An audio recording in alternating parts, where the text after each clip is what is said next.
one, the perfect organism and the corporate illusion. The most terrifying alien monster in cinema history does not hate humanity. It doesn't want our resources, it doesn't care about our ideology, and it feels no malice toward us. The Xenomorph simply exists. In Alien, the terror stems not from a creature that is evil, but from an organism that is completely, ruthlessly, and beautifully amoral, a pure manifestation of nature unbound by human ethics. Imagine standing on a cold, desolate moonlight years away from Earth. Around you, the metallic, sterile corridors of a multi-trillion-dollar Weyland-Yutani research facility hum with power. You are surrounded by cutting-edge technology, autonomous systems and weapons capable of glassing a planet. You believe that human intelligence, corporate capital, and technological dominance have made you the apex predator of the cosmos. Then, from the dark rafters above, something drops onto the steel floor without a sound. It possesses no eyes, no expression, no mercy, and no capacity for remorse. It does not negotiate, it cannot be bribed, and it does not care about your bank account or social status. In less than 10 seconds, it dismantles everything you believed about human superiority. This is the central thematic core of 20th Century Studios' Alien franchise, recently revitalized in Alien Romulus. On its surface, the saga presents itself as a claustrophobic sci-fi creature feature. But beneath the acid blood, the facehuggers, and the industrial corridors lies one of the most devastating philosophical critiques of modern civilization ever filmed. The Alien franchise is an uncompromising autopsy of human arrogance, contrasting the cold, unstoppable drive of biological nature with the greedy, fragile structures of corporate techno-feudalism. How long does the illusion of human supremacy last when confronted by an organism that evolved purely to survive and kill? The answer provided by philosophy and evolutionary biology is deeply unsettling, exactly as long as it takes for the glass of the observation chamber to shatter. In this video essay, we will deconstruct the cosmic horror of the Xenomorph through Arthur Schopenhauer's visceral philosophy of the will to live, Thomas Carlyle's critique of feudal structures and corporate tyranny, and the terrifying concept of the uncanny in biological form. Pay close attention to every detail of this breakdown. Because the Xenomorph in Alien, Romulus is not just a movie monster. It functions as an absolute mirror reflecting a truth we actively try to deny: that the universe is not a home designed for human beings, but an indifferent abyss where our corporate empires and technological toys offer no protection against the raw force of existence. Part 2, Schopenhauer and the Blind Will of Nature. To understand why Ash in the original 1979 Alien film famously described the Xenomorph as the perfect organism, we must turn to the 19th century German philosopher Arthur Schopenhauer and his masterwork, The World as Will and Representation. Schopenhauer posited that beneath the superficial layer of human perception, what we see, categorize, and rationalize, lies the true essence of reality, a blind, insatiable, directionless force he called the will, der Wille. The will is not a conscious god or a moral force. It is the raw, unreasoning drive of nature to exist, reproduce, consume, and expand at any cost. For Schopenhauer, nature is not a peaceful garden created for human enjoyment. Nature is a battleground of competing manifestations of the will, where every living thing must devour another just to maintain its temporary existence. Look at the anatomy and behavior of the Xenomorph through Schopenhauer's lens. The creature has no eyes, meaning it does not experience the world through visual representation or aesthetic appreciation. It perceives reality purely through vibration, pheromones, and instinct. It possesses no culture, no art, no language, and no moral framework. It is the physical incarnation of Schopenhauer's blind will to live. Ash admired the Xenomorph precisely because of its structural purity. As he put it, "I admire its purity. A survivor, unclouded by conscience, remorse, or delusions of morality." Human beings complicate their existence with ethics, empathy, social contracts, and moral guilt. We hesitate before striking. We feel remorse after causing harm. The Xenomorph suffers from no such weakness. Its entire biological architecture, its biomechanical exoskeleton, its acid blood, its inner jaw, its parasitic reproductive cycle, is engineered for one single purpose: the perpetuation of its species. In Alien Romulus, we see what happens when human scientists attempt to dissect, weaponize, and monetize this pure manifestation of the will. The scientists at Weyland-Yutani believe that because they possess laboratories and scalpels, they can master the creature. They treat the xenomorph as a biological resource to be harvested. They fail to realize that you cannot negotiate with or domesticate Schopenhauer's will. The moment the containment fields drop, the raw force of nature reclaims its dominance. The scientists are not killed because the monster hates them. They are consumed because to the xenomorph, human beings are nothing more than heat, meat, and incubators for the next generation. Part 3: Techno-Feudalism and the Weyland-Yutani Empire. While the xenomorph represents the raw, amoral power of nature, the human side of the alien universe represents an equally horrifying force: corporate techno-feudalism. To analyze the political and social nightmare of the alien universe, we must look at the theories of political philosopher Thomas Carlyle and modern critiques of corporate power. Carlyle famously analyzed the transition from medieval feudalism, where lords ruled over serfs through physical force and land ownership, to industrial society. In the Alien franchise, this dynamic has evolved into a hyper-futuristic form of techno-feudalism. In the world of Alien, Romulus and its predecessors, nation-states have effectively ceased to exist. Sovereign power belongs entirely to megacorporations, chief among them the Weyland-Yutani Corporation, whose slogan is notoriously, "Building Better Worlds." Notice how human beings live under the rule of Weyland-Yutani. On mining colonies like Jackson's Star featured in Alien, Romulus workers do not enjoy democratic rights, labor protections, or personal freedom. They are born into corporate debt, live in artificial habitats where the sun never shines, and work in hazardous mines until their lungs fail. When their contracts expire, the corporation simply extends their mandatory service hours, trapping them in a cycle of perpetual indentured servitude. This is techno-feudalism in its purest form. The corporation owns the air the workers breathe, the food they eat, the housing they occupy, and the ships that transport them. The workers are not citizens. They are human capital, disposable assets written into corporate balance sheets. The dark irony of the Alien franchise is that Weyland-Yutani treats human lives with the exact same cold indifference that the xenomorph displays. When the executive board sends crews into deep space, they routinely designate human workers as expendable. Recall Special Order 937 from the original film, Nostromo crew expendable. Priority 1. Ensure return of organism for analysis. The corporation does not view the xenomorph as a threat to humanity. It views the xenomorph as a high-margin asset, a bioweapon that can guarantee Weyland-Yutani's dominance over market rivals. In terms of moral calculation, Weyland-Yutani is actually far more monstrous than the xenomorph.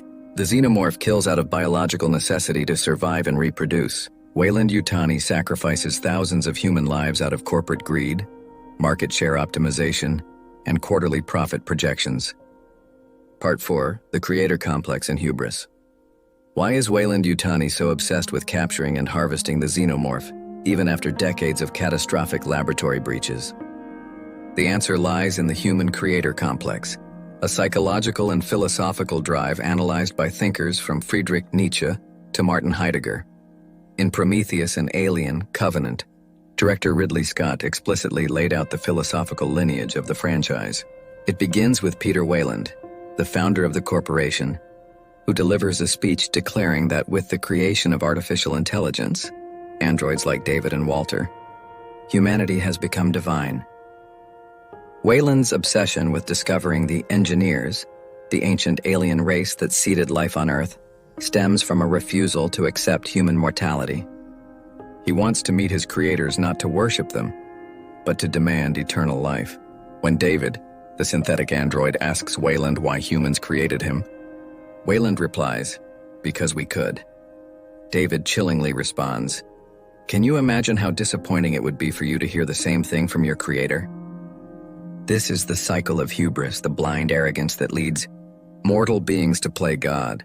Humans want to create artificial life, androids, and exploit alien life, xenomorphs, to assert their dominance over nature and death. In Alien: Romulus, this creator complex takes a grotesque new turn. Corporate scientists attempt to extract the xenomorph's genetic material, the black goo or plague of Prometheus, to synthesize a strain that can make human workers more resilient, enabling them to survive in harsh mining environments without complaining or dying of disease. Look at the terrifying logic at work here.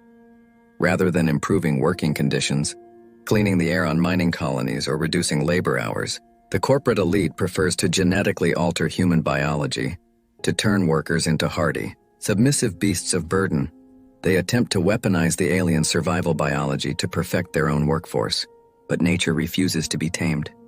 Every time humans attempt to engineer, control, or exploit the black goo, it mutates, resulting in terrifying, distorted abominations that slaughter their creators. The creator complex always ends in self-destruction because human intellect can never anticipate the infinite, chaotic variables of biological evolution. Part V. The Biomechanical Uncanny and H.R. Geiger's Vision. It is impossible to analyze the philosophy of Alien without examining the visual nightmare crafted by Swiss artist H.R. Geiger, whose biomechanical aesthetic defined the franchise. Geiger's design of the xenomorph touches upon what Sigmund Freud called das Unheimliche, the uncanny, specifically the unsettling fusion of the organic and the mechanical. When you look at a xenomorph, your brain struggles to categorize what it is seeing. Is it an animal? An insect? A machine? A suit of armor? Its exoskeleton features ribbing that resembles hydraulic pipes. Its skull looks like polished fiberglass, and its tendons move like mechanical pistons. Yet it bleeds acid and reproduces with terrifying biological efficacy. This biomechanical fusion triggers a deep psychological dread within the human viewer. It represents our fear of technology and biology merging into something cold, heartless, and alien to human empathy. Furthermore, Geiger explicitly infused the xenomorph's design with overt sexual and reproductive horror. The facehugger is a grotesque representation of forced impregnation. The chestburster is a violent, bloody subversion of childbirth, and the xenomorph's head and inner jaw carry explicitly phallic imagery. Why is this reproductive horror so effective? Because it forces human beings, particularly men, to confront the terrifying vulnerability of the human body. In everyday life, we treat our bodies as secure vehicles for our consciousness. The xenomorph reduces the human body to a host, an incubation chamber, a piece of meat used by another species to perpetuate its own existence. It completely strips away human dignity. You are not a person with a story, a family, and dreams. You are merely a warm environment where a parasite grows before violently tearing its way through your ribs. This is the ultimate existential humiliation, being demoted from the status of a conscious individual to that of a biological incubator. Part 6. The Artificial Eye, Androids and Moral Neutrality. A recurring thematic pillar throughout the entire Alien saga is the presence of synthetic humanoids, androids like Ash, Bishop, David, Walter, and Andy in Alien. Romulus. The android serves a crucial narrative and philosophical function. It acts as a neutral observer positioned between the raw biological nature of the xenomorph and the corrupt corporate greed of humanity. Notice how androids react to the xenomorph compared to humans. Humans react with horror, panic, and grief when a crewmate is infected.